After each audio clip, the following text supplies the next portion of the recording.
Alright guys, so in this video we're going to be talking about how to simplify expressions with indices, and the questions would look something like these. So what it is, we have an expression such as this. For example, 4 to the power 3 multiply 8 squared, and the brackets here and here, these brackets represents the basis that you need to change. For example, in this case, the 4 had to be changed into 2, and 8 had to be changed into 2 first. Only after that you can solve the indices. Only after you have the same basis. In this case, 4 and 8 do not have the same basis, so you're going to have to change it into the equal base, which is 2. So let's take a look at this right now.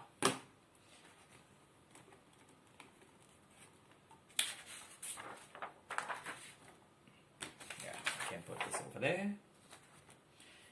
Alright.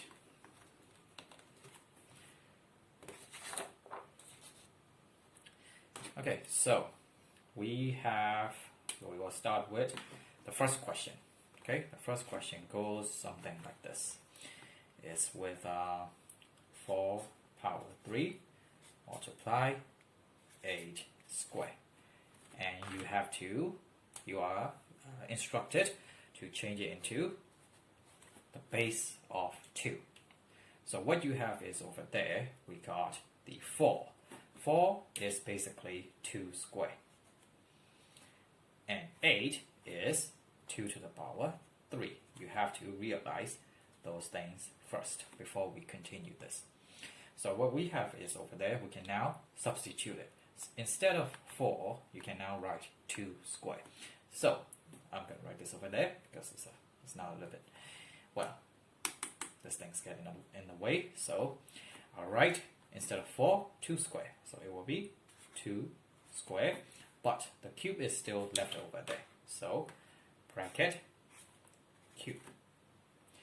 Multiply, and then we have 8, which can be substituted as 2 to the power 3. So 2 to the power 3, I put bracket because there's still a square left over. And then the next step is to simplify this and this. We got an index inside and also another index outside. So what we can do is, according to one of the basic index rule, we can, for example, let's take a look at it over here. Okay, we will check a note like over here. For example, x to the power, let's say x squared to the power 3. That means that you can multiply the indices together. That will make it x to the power 2 times 3. And the answer will be x to the power 6. So the same principle applies over here. And that will make it as 2 to the power 2 times 3, 2 to the power 6. Multiply 2 to the power 6. And then another one of the basic rules is that when you got the same basis, you can add the indices together. So the base is the same, 2, and the indices are 6 and 6. When you are multiplying them, you can add them together. So 6 plus 6 is 12. And that is your answer. Done. Next question. Next question is 27 squared multiply 9 to the power 3. And the question states that you have to change it into the base as 3. And we got over here, which is 27. 27 is 3 to the power 3. And 9 is 3 squared. So from these things, you can now substitute it. So instead of writing 27, I can now substitute as 3 to the power 3. So 3 to the power 3 whole square. Yes, the square is still left over. And then multiply, 9 becomes 3 square. 3 square to the power 3. To the power 3. And then what we have left is, the same rule applies here.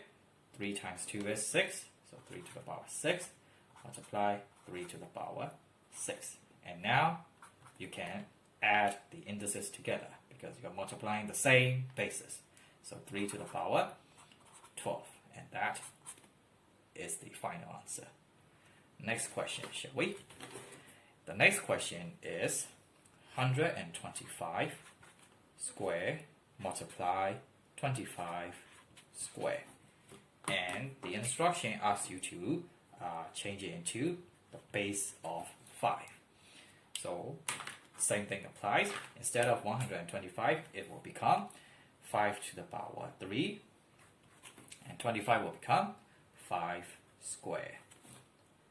What can you do after this? Well, after this, you can now substitute it. Instead of 125, it will become 5 to the power 3, which you can write simply just like this, and put a square over there, and then 25 becomes 5 square. So it is 5 square, and the square is still left over. So it is equal to 5 to the power 3 times 2 is 6. 5 to the power 6, multiply 5 to the power 2 times 2 is 4.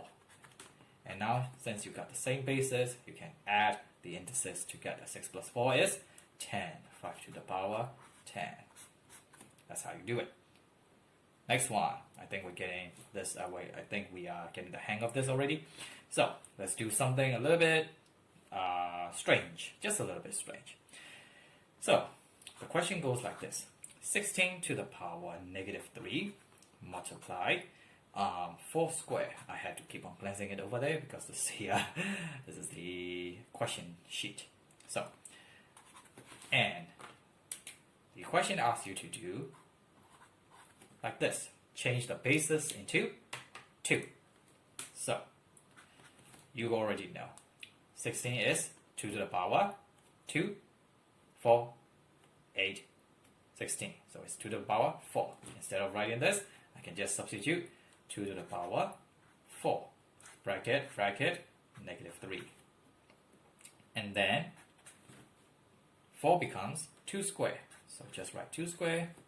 Never remove bracket, because if you remove the brackets, you're gonna mess it up. Okay? Do not do that. So 2 square, and then we still have a square in there.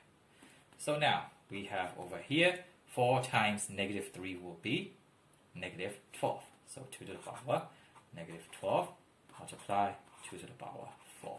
And now we got the same basis, so you can add these two together. So if you add negative 12 with 4, the answer will be 2 to the power negative 8. That's how you do it. Finished. Next question. Let's do it. How about something like 9 square multiply 81 to the power 3. Okay, 81 to the power 3. And it says you have to write it, you have to change it in the form of 3. Oh, no, it's not square. It's not cube, it's square. Sorry, my mistake. Alright, so 9 is basically 3 square. So instead of 9, I will just write bracket 3 square and put the square which is left over. And 81 is 3 to the power 4. So I will just write 3 to the power 4 and bracket the square. Now I can multiply these two, so it's 3 to the power 4 multiply 3 to the power 4 times 2 is 8. And then bases are the same. When you multiply, you add the indices together. So 8 plus 4 is 12. The answer is 3 to the power 12. That's how you do it. Next one.